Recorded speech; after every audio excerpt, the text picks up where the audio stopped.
Dans l'ancienne cité de Pékin, pas besoin de s'aventurer très loin pour trouver de l'authentique gastronomie turque. C'est de l'espace. Paella espagnole Voici une paella. ou une excellente cuisine française. Voici les moules marinières. La gastronomie de cette ville reflète la diversité grandissante de sa population. Et pourtant, il y a encore beaucoup de mets et de plats qui se cachent aux frontières cachées des montagnes, des rivières et des déserts. Ce sont eux que nous voulons retrouver.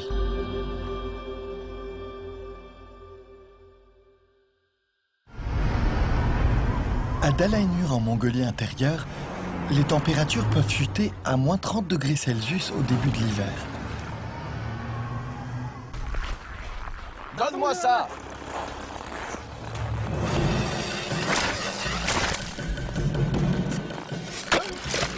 Ils doivent trouver un bon endroit au milieu du lac. Les actions d'aujourd'hui sont cruciales. En mongol, Dalaynur signifie le lac tel que l'océan. Mais-y de la force! Ceci sera la première prise de l'année. Perce 13 trous!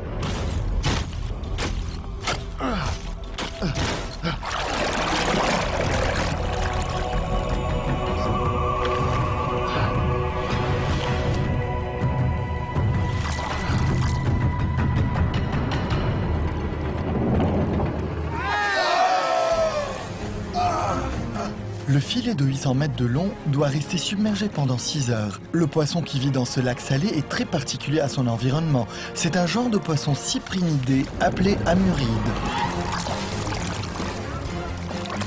L'amuride grandit lentement. Un poisson âgé de 4 ans ne pèsera que 200 grammes. Un poisson de 500 grammes est très rare dans ce lac. La première prise a ramassé 30 000 kg de poissons frais. Pour maintenir une quantité certaine de poissons dans le lac, les pêcheurs se sont mis d'accord pour ne pas pêcher plus de 300 000 kg lors de la pêche d'hiver.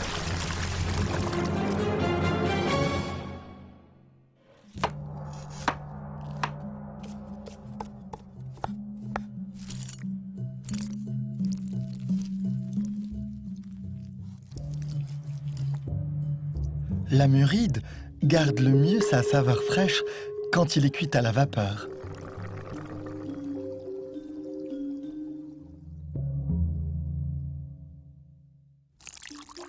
Une sauce aigre-piquante réveille l'essence dans ce froid extrême.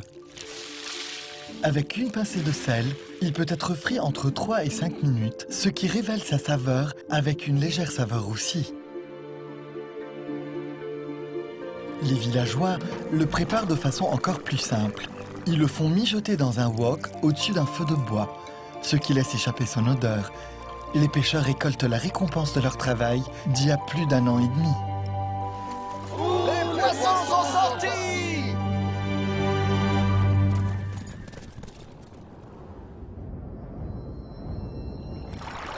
Au mois de mai, Dalaynur s'éveille tout juste de l'hiver.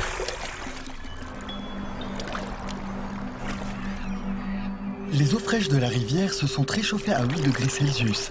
L'amuride quitte le lac de Dalaynur pour remonter le courant. C'est à ce moment que commence le travail des pêcheurs. Il fait froid cette année. On est déjà en mai et le lac est toujours gelé. Feng Junji et ses compagnons installent les piles de bambou et de linaigrette vaginée. La linaigrette vaginée est la première plante à éclore au printemps sur le Dalaynur.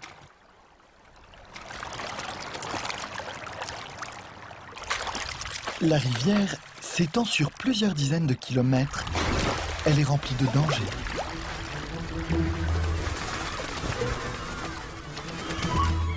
Les mouettes attendent leur festin depuis longtemps.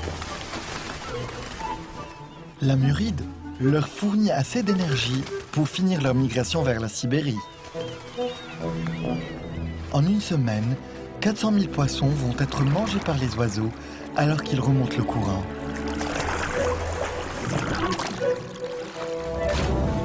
Après un long hiver sans manger, c'est difficile pour eux d'entamer cette course.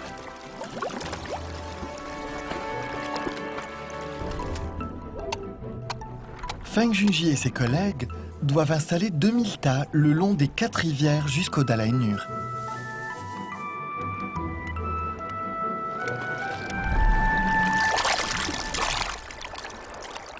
Nager à contre-courant rend le parcours infiniment plus difficile. Mais cela stimule leurs glandes sexuelles et accélère l'ovulation.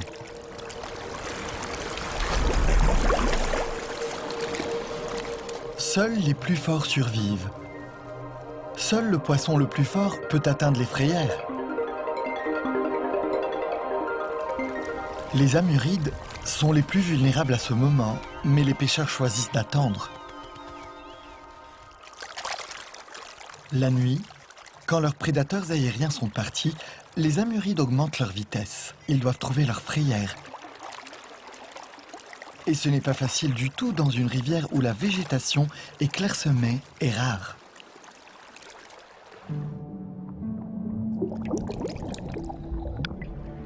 Les linégrètes vaginées fournissent une frayère accueillante. Sans elles, les œufs de poisson manqueraient du support nécessaire pour survivre.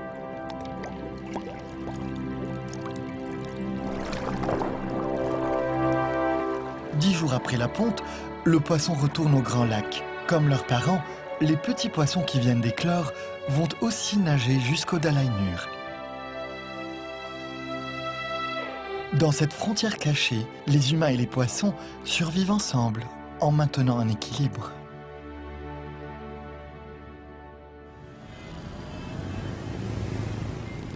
À 3000 km au sud se trouve Beihai, sur le cap le plus au sud de la côte chinoise. À l'insu de la population, un minuscule organisme datant de l'ère des dinosaures se rassemble sur les côtes à seulement 100 km.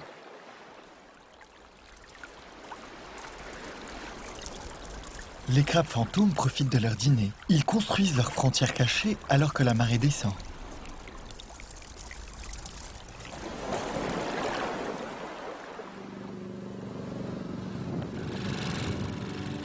Zhu Junmeng emprunte le chemin familier pour entrer chez elle. J'ai grandi près de la mer. Quand j'étais petite, je dressais les filets avec mon grand-père et allais à la mer avec ma grand-mère. Je prenais un petit seau avec moi. Alors qu'elle attrapait des appâts, je m'amusais à attraper des crabes fantômes.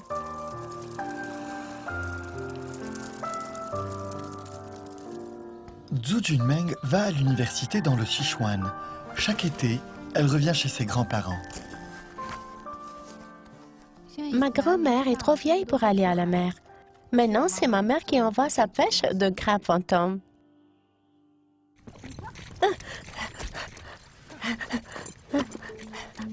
Les crabes fantômes sont rapides. Ils font seulement 2 cm de long, mais peuvent parcourir jusqu'à 1,5 m par seconde. Les crabes sont peut-être rapides, mais Mère est encore plus rapide. Oh!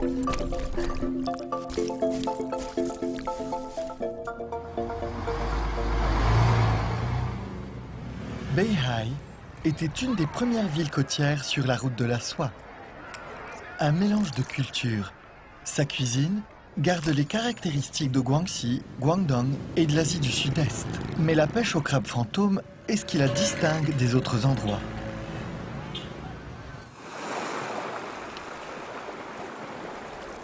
Une nuit de marée basse au début de l'automne est le meilleur moment pour attraper les crabes fantômes. Les crabes fantômes se nourrissent d'eau de mer et d'algues extraites du sable. Leur régime simple leur a permis de survivre depuis des millions d'années.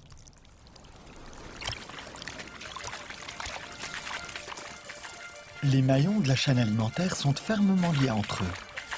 La bataille entre l'homme et le crabe fantôme continue encore aujourd'hui.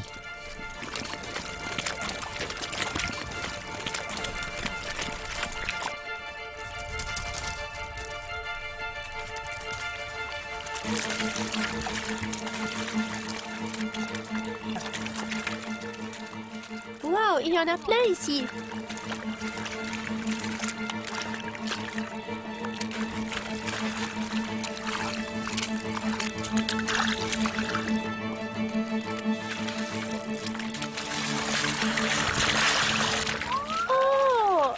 si nombreux! Ils sont superbes! Pour nous, c'est aussi indispensable superbes, que le sel vraiment. et la sauce soya. Comme c'est beau! C'est superbe! Wow! Ramasse, ramasse!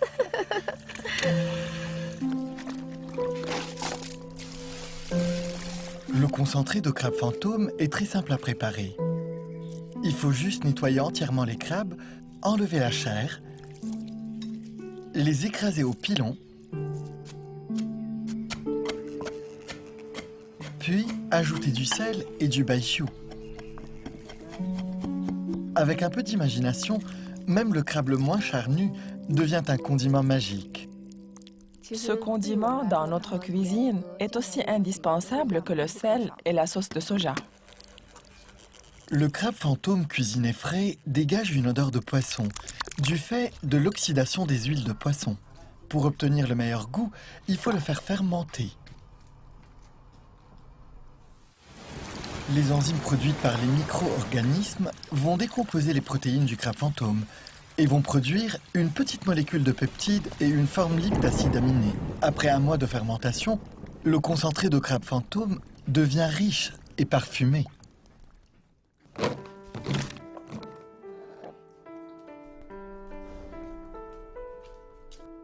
Le concentré de crabe fantôme est le plus souvent cuit avec des cornilles. Après avoir mijoté ensemble, pendant 10 minutes à feu moyen, la douceur fraîche des cornilles éveille l'essence.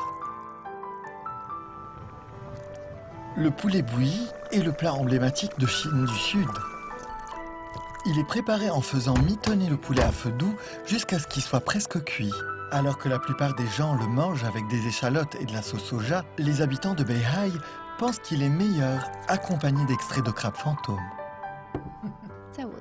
Pour autant que je me souviens, j'ai toujours découvert de nouveaux plats pour l'extrait de crabe fantôme.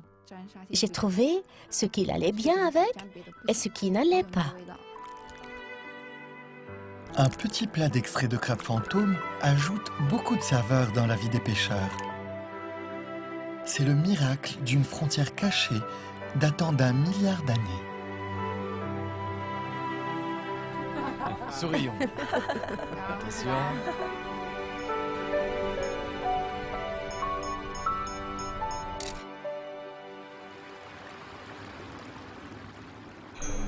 Nos ancêtres ont toujours recherché de nouvelles saveurs dans la nature pour améliorer leur nourriture. Pendant la saison des crues, la rivière de Mergelgol est une étendue d'eau, mais une plante fleurie.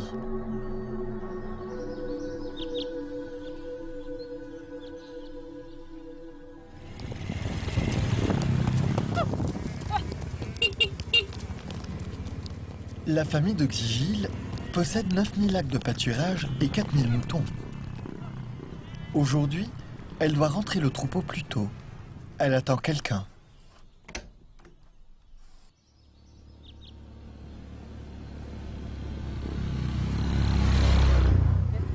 Son cousin, Kiburi, a parcouru 100 km. Les steppes sont larges et clairsemées. Les gens se voient peu. Mais les fleurs de poireaux sauvages donnent au cousin l'opportunité de se voir une fois par an. Ces steppes fournissent le meilleur environnement à la floraison des fleurs de poireaux sauvages. La fleur de poireaux sauvage fleurit seulement 1 semaine par an, mais la méthode traditionnelle d'ici fait que son parfum dure l'année entière.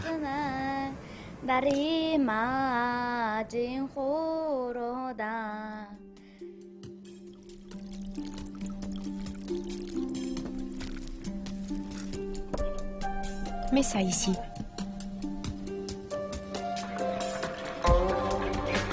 La fleur de poireau sauvage contient de nombreux composés sulfuriques. C'est ce qui donne son goût épicé. En écrasant la fleur, on libère les composés sulfuriques. Ce qui produit un condiment au goût très prononcé dans ce paysage désolé, la sauce de fleur de poireau sauvage.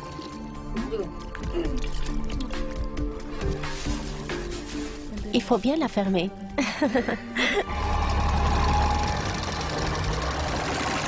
Les villageois commencent à faire le stock pour l'hiver. D'habitude, On commence à récolter en août. C'est à ce moment que mon père est le plus occupé. Il travaille dur pour nous. Alors que la saison des pâtures d'été prend fin, les gardiens de troupeaux se rassemblent pour un festin. C'était un long trajet. Allez, dépêchons-nous. La viande est le régime principal des gens des steppes. La tradition grégaire a produit une cuisine solide. Le mouton bouilli authentique est préparé sans aucune épice. De gros morceaux de mouton sont bouillis sur un grand feu pendant au moins 40 minutes. Voilà. Merci beaucoup, merci beaucoup. Le plat est servi. Sans la sauce de fleur de poireau sauvage, même une pièce de mouton fraîche perd sa couleur. Le sodium contenu dans la sauce de fleur de poireau sauvage donne du goût au mouton non salé. Les composés sulfuriques brûlent doucement dans la bouche, relevant les saveurs du mouton. C'est très bon. C'est très bon. C'est vraiment... En même temps, les vitamines naturelles de la sauce aident à la digestion après un lourd repas de viande. C'est très bon. Goûtez ça. La viande est tendre. Le mouton traditionnel à la sauce de la fleur de poireau sauvage est aussi arrivé à Pékin sous forme de ragoût. Bien qu'il y ait un grand nombre de sauces, la sauce de fleur de poireau sauvage reste intacte. Les gens des steppes sont réputés depuis longtemps pour leur force physique. Les jeux nada manuels en sont un rappel. La Grande Muraille de Chine s'étend sur 5000 km. C'était la frontière entre société agricole et société nomade. Le mouton est historiquement la viande de base dans les régions au nord et à l'ouest de la Grande Muraille. Ce désert s'étend plus loin, à partir de l'océan et jusqu'aux autres déserts sur Terre. C'est la région la plus aride de Chine, le désert du Taklamakan. Rentrons à la maison, les enfants. Allons-y. Le village de Yamambaike est le village le plus proche du désert.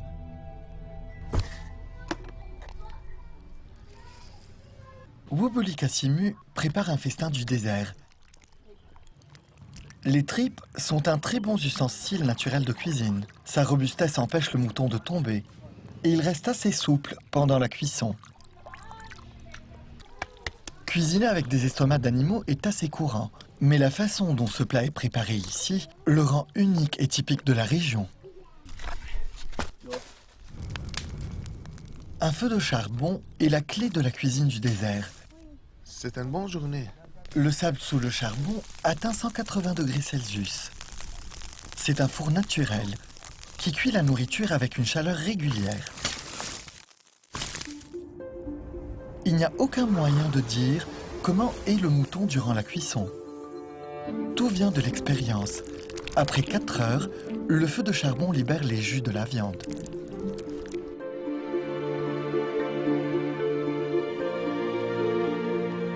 La viande grasse est rôtie à la perfection. La viande maigre est moelleuse et souple. Et dans son ensemble, la viande est juteuse et tendre. Il y a 2 millions d'années, les êtres humains ont appris à rôtir la viande crue sur le feu. Les scientifiques pensent que c'est en mangeant de la viande cuite que nous avons évolué au stade où nous sommes maintenant. L'eau du fleuve Jaune sort des montagnes de Helan, créant les plaines de Ningxia. Les connaisseurs de la cuisine chinoise pensent que le meilleur mouton vient de là.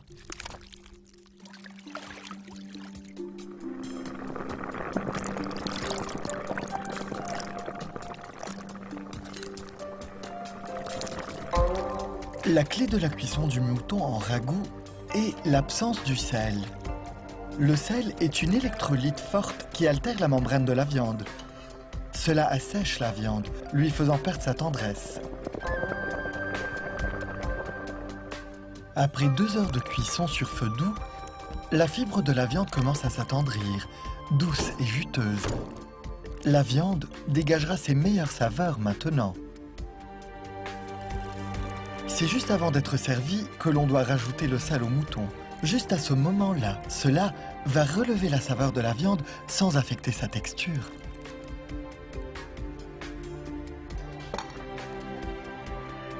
Le mot chinois pour fraîcheur est composé des idéogrammes pour poisson et pour mouton. Cela prouve combien les Chinois accordent de la valeur au goût. Le mouton est mangé dans la plupart des régions de Chine.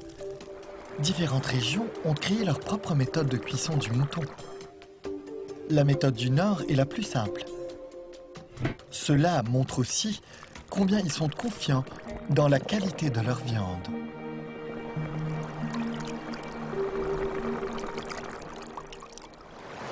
Une bonne nourriture vient d'un environnement naturel. À cause de la demande importante, le nombre de moutons a excédé les capacités de la terre. La terre de Ningxia est rapidement devenue aride, forçant la population à trouver un équilibre entre leur désir de bonne nourriture et la préservation de l'environnement.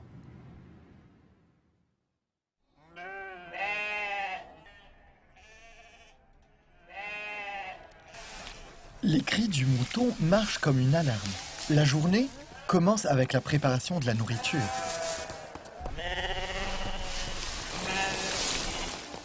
Maache et son mari doivent nourrir plus de 2000 moutons. Ils travaillent 12 heures par jour. On travaille pour nourrir les moutons toute l'année. On ne s'arrête pas pour se reposer pendant la journée. Si on arrête, les moutons vont mourir de faim. Ici, la fenaison est le régime de base des moutons. Le maïs écrasé et la luzerne sont laissés à fermenter pour devenir de la fenaison. C'est ce qu'il y a de plus proche des nutriments naturels.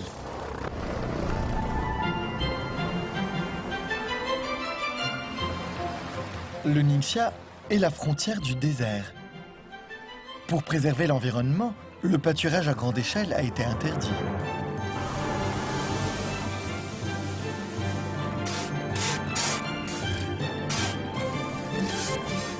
Les gens ici travaillent dur pour préserver la qualité du mouton.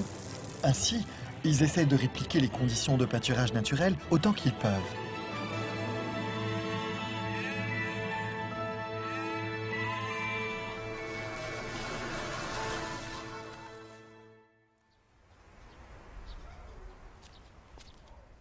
Maache est musulmane. Elle est arrivée première de son diplôme d'arabe. Elle a rencontré son mari, Yang Gowei, il y a 6 ans. Elle a emménagé ici avec lui. Avant de me marier, je voulais continuer mes études hors de la Chine et devenir enseignante dans un institut d'enseignement supérieur. Mais j'ai eu la grâce de trouver un beau mari et faire avec lui une belle famille. Elle est maintenant mère de 2 enfants. Il y a 4 mois, la famille est venue travailler dans une ferme de moutons et construire la maison de leurs rêves. Bien que le travail soit fatigant, elle gagne 40 000 yens par an. Son dur travail nous apporte une viande délicieuse. Mais sa propre vie est simple. Les galettes de pommes de terre frites sont le plat favori des enfants. C'est un mets des gens de la montagne, créé à partir d'ingrédients simples et nourrissants.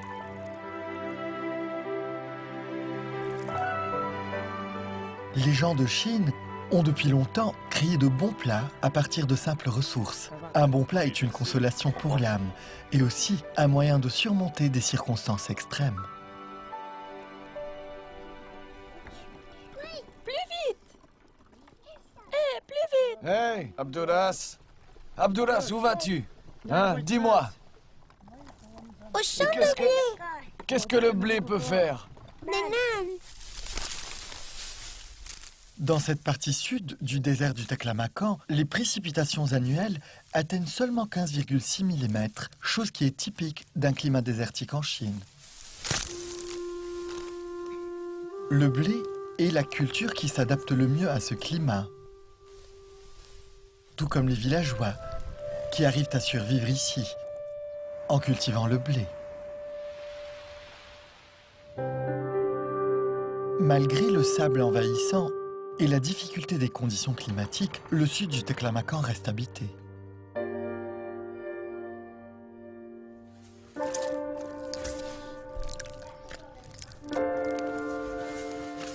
La farine doit d'abord être levée, puis pétrie en une forme plate. Faire des trous dans la pâte l'empêche de changer de forme pendant la cuisson. L'oignon et les graines de sésame lui donnent du goût. Les nanes existent dans la tradition culinaire chinoise depuis plus de 2000 ans.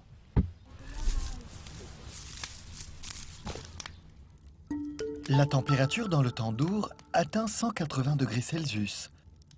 Avec cette chaleur, le sucre dans la farine se déshydrate et il commence à se casser.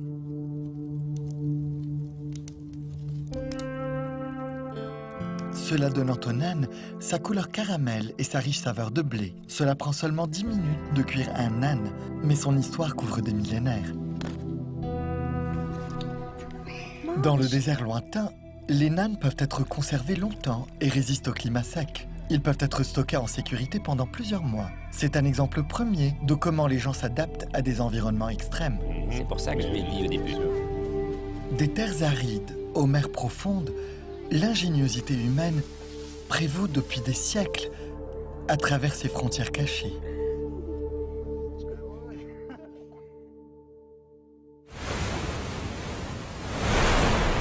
À 4 km du désert, dans l'estuaire du fleuve Perle, un typhon approche. Mais Zhang Beigen et sa femme refusent de partir. Ils n'ont pas encore trouvé leur prise. Le mérou vit dans les failles des rochers à 10 mètres sous la surface. Une seule ligne de pêche peut détecter chaque micro-mouvement sous l'eau.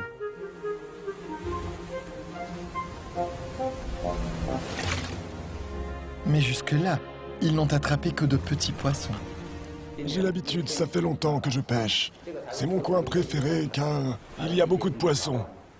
Et je viens ici depuis longtemps. C'est toute ma vie.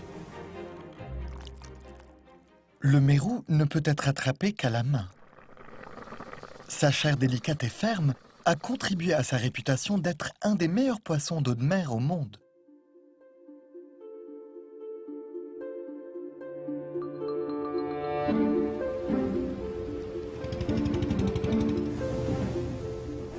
Il y a plus de 5000 îles en Chine. L'île de Wanshan fait 8 km², mais seulement 110 familles vivent ici. Parce qu'elle est proche de l'estuaire du fleuve Perle, elle est à la confluence de l'eau douce et de l'eau de mer, ce qui produit des fruits de mer en abondance.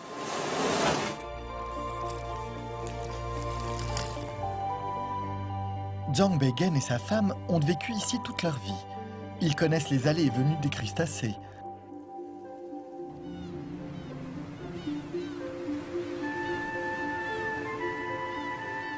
Les crevettes fraîches, quand elles sont séchées au soleil, libèrent du sel inosine. Ensemble avec les glutamates naturels que l'on trouve dans le poisson et les crevettes, ces deux composantes produisent une saveur riche qui forme la base du MSG et de l'essence du poulet.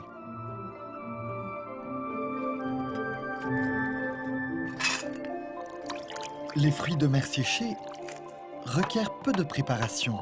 Seulement 10 minutes à la vapeur pour réveiller leur goût sucré naturel.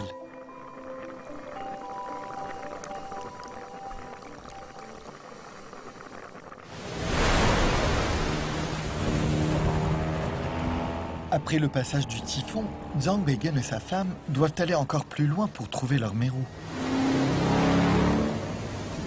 Ils doivent maintenant déterminer où le mérou peut se cacher en s'appuyant sur la forme des rochers dans la mer. Et personne sur l'île de Wanshan ne peut mieux faire que Zhang Beigen. La mer est calme ce matin. Le mérou peut s'être aventuré en dehors des rochers pour chercher à manger.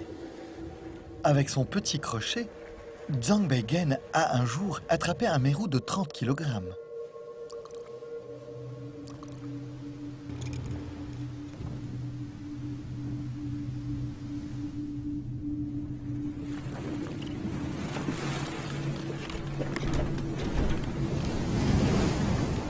La mer s'agite à nouveau. Aujourd'hui pourrait être un autre jour sans aucune prise.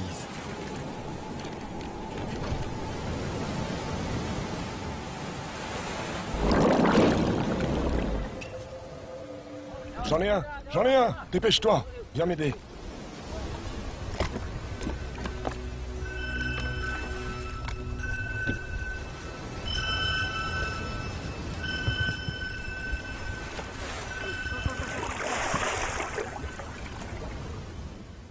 C'est leur première prise de mérou de l'année. Bien qu'ils ne pèsent même pas 5 kg, cela annonce de meilleures prises à venir. Dans le passé, la pêche était une affaire de famille. Maintenant, le couple pêche pour le plaisir. Leurs enfants se sont installés dans la grande ville. Ils veulent que leurs parents viennent vivre avec eux, mais Zhang Beigen ne veut pas devenir un poids pour ses enfants. Il ne peut se résoudre à abandonner la liberté et l'excitation des frontières cachées de la mer.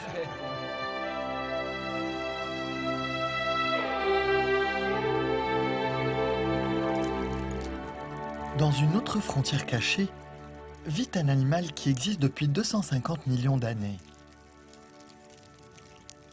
Ces termites ne se doutent pas que leurs travaux aident les hommes à cultiver un autre mets. Les montagnes Yawa marquent la frontière entre la Chine et le Myanmar. Les étendues du Nord sont composées de forêts tropicales primaires. Juillet est le mois le plus occupé pour Li Xiaoqi et sa tante Axiu. La production de leurs plantations de thé les font vivre toute l'année.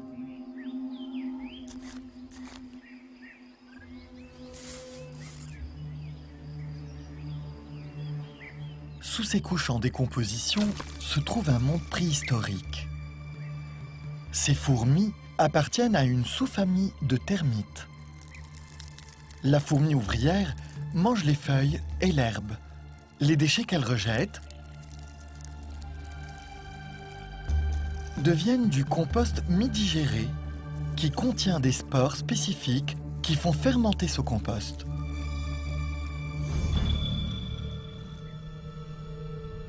« 32 millions d'années avant l'apparition des hommes sur Terre, les termites avaient déjà découvert la technique de la fermentation.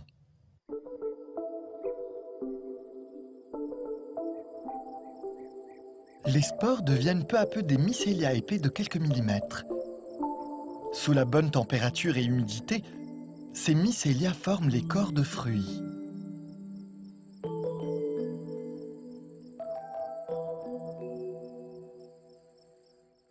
Les champignons Termitomys sont un mets qui nous vient des termites. Certains connaisseurs pensent que les raisons pour lesquelles les champignons Termitomys sont si bons sont liées à leur goût sucré, leur chair tendre et leur saveur tellement proche de celle de la viande. Les champignons Termitomys contiennent de l'aspartate et du glutamate. Frais avec du sel, ils dégagent un goût savoureux, naturel.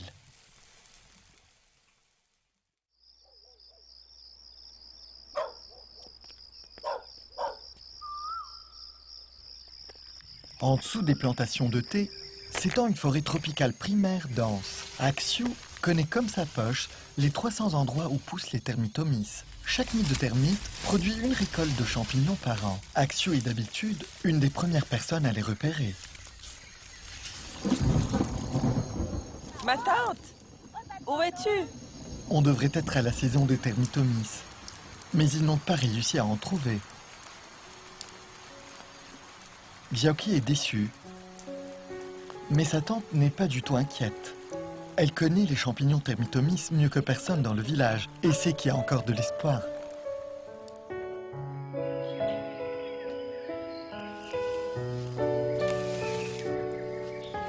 Xiaoqi, j'ai trouvé des champignons ici. Li Xiaoqi.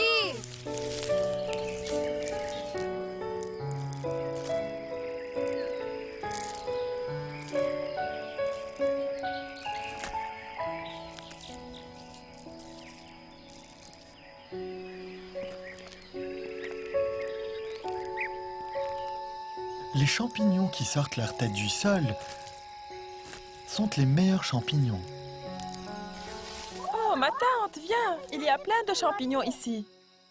1, 2, 3, 4, 5, 6, 7, 8...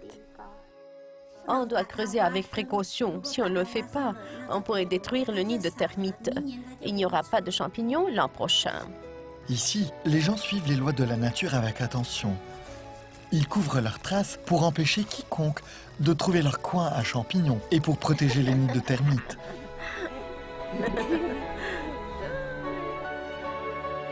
La forêt tropicale a l'air intacte.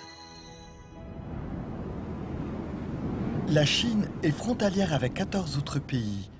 Beaucoup de gens voyagent le long de la frontière pour trouver d'autres frontières culinaires cachées. Viens, par ici. Jiang Zhenshu et son mari Cheng Fangji voyagent à travers les montagnes Paktu qui longent la Corée du Nord. Ils sont en mission pour trouver une plante ancienne. Le chemin de 15 km est un défi pour ces personnes âgées de plus de 70 ans. Oh, comme c'est dur.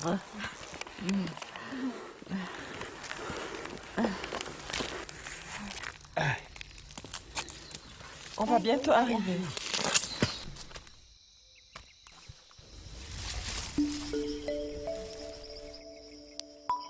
Ils sont devenus à la recherche de fougères bourgeonnantes. Il y a 65 millions d'années, la fougère faisait partie du régime de base des dinosaures. La fougère se trouve dans toute la Chine. Peu importe comment il est préparé, il garde toujours un peu d'amertume. Dans la cuisine chinoise, une légère amertume est considérée comme rafraîchissante pour le palais. À 4000 km de là, à Jianshui, dans le Yunnan, la fougère est simplement blanchie et mangée avec des épices locales.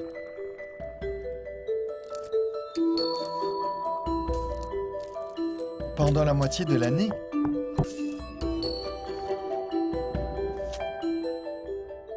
la fougère est le légume vert de base des locaux. Dans les montagnes Paktu, la fougère peut seulement être récoltée 30 jours par an. Celle-ci est bonne. Jiang Zhenshu avait l'habitude de monter en altitude toute seule. À chaque fois, elle redescendait avec 20 kg de récolte de fougère.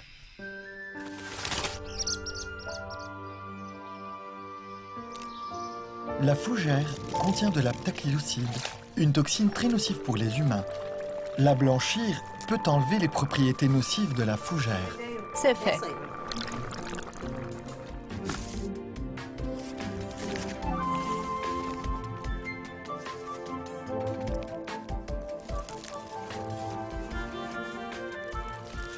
La masser, la sécher et enlever sa couche extérieure fibreuse rend la fougère croustillante et croquante. Elle peut être stockée sur une durée encore plus longue après avoir été séchée.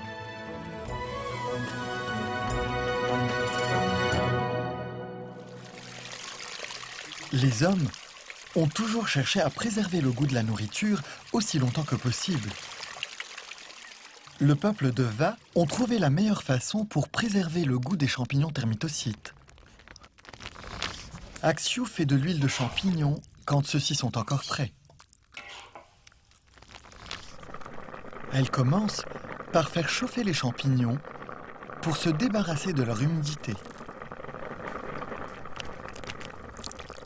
Puis elle les fait sécher à feu doux. Elle utilise de l'huile végétale pour préserver la fraîcheur de leur goût. À mesure que la température de l'huile augmente, la saveur des champignons imprègne l'huile. Après 3 heures, l'huile est aromatisée. Elle peut être conservée pendant 2 ans. Les distances ont préservé ses frontières cachées et laissé ses mets intacts.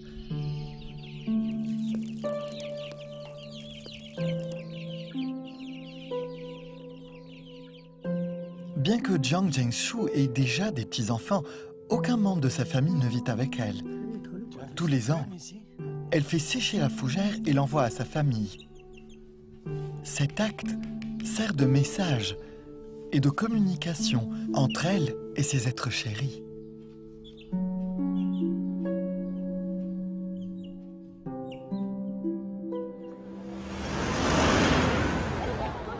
Mais toutes les frontières cachées ne se trouvent pas dans des lieux éloignés. Ils peuvent aussi se trouver dans les woks et les cuisines des vendeurs de rue des mégalopoles. Pour les oiseaux de nuit, ces gargotes nocturnes sont des paradis culinaires. Des paradis enfuis dans les ruelles les plus populaires. Sous les innombrables gratte-ciel ultramodernes se trouve un commerce en voie de disparition, les étals de rue.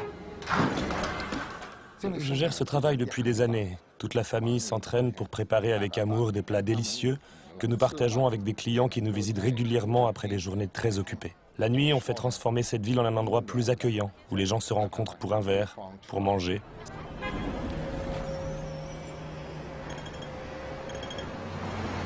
Le restaurant familial de Hachang se trouve à Shamshui-po depuis 20 ans. Alors que la ville a continué à se développer, ces étals de rue ont progressivement disparu au profit des immeubles traçant les rues. Il n'y a plus de place pour nos étals de rue. Les étals de rue disparaissent petit à petit, et c'est toute une tradition qui disparaît avec elles. Je trouve ça triste.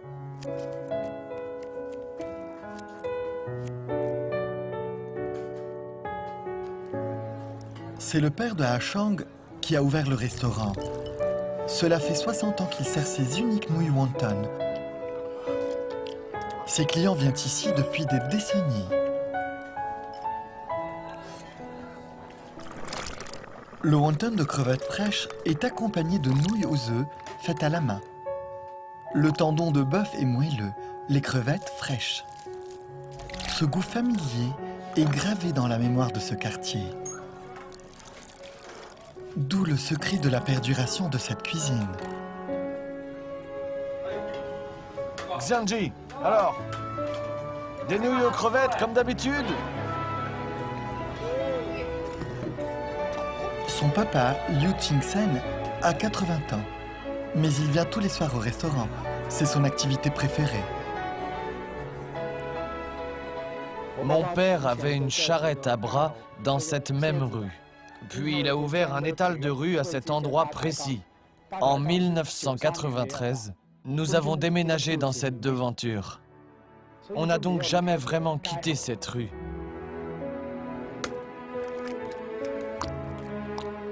Les nouilles sont faites avec des œufs frais, sans une seule goutte d'eau, pour assurer leur élasticité. Elles sont ensuite pressées avec un bâton de bambou pour que leur texture soit bien ferme.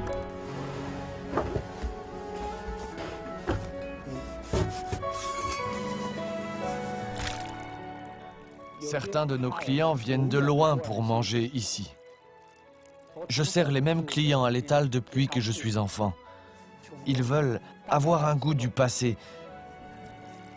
C'est parce que nous n'avons rien changé à travers les années.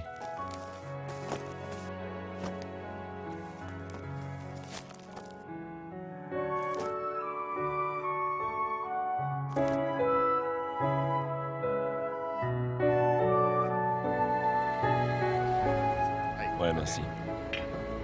Alors que les derniers clients partent à 2 h du matin, tous les étals commencent à baisser leurs volets, marquant la fin de la journée dans la ville. Il y a 60 ans, il y avait près de 800 étals de rue dans tout Hong Kong. Maintenant, il n'en reste que 28. Les derniers étals de rue sont un témoignage du changement rapide de la ville. Ils sont profondément ancrés dans la mémoire collective des Hongkongais.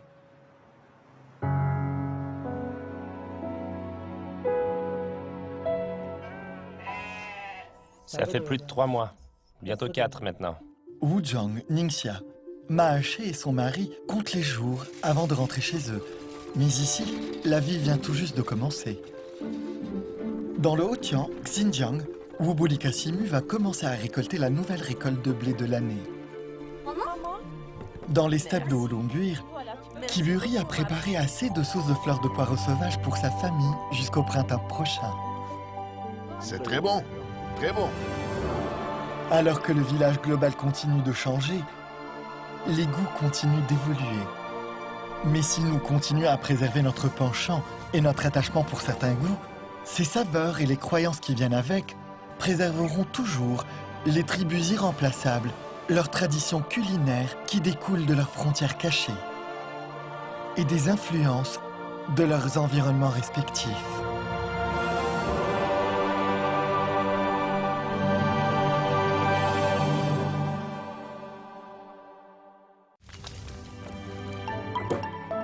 Les meilleures saveurs sont souvent les plus simples. La cuisine maison n'a pas besoin de techniques fantaisistes. Elle est faite avec un amour. Elle est faite avec une sincérité absolue.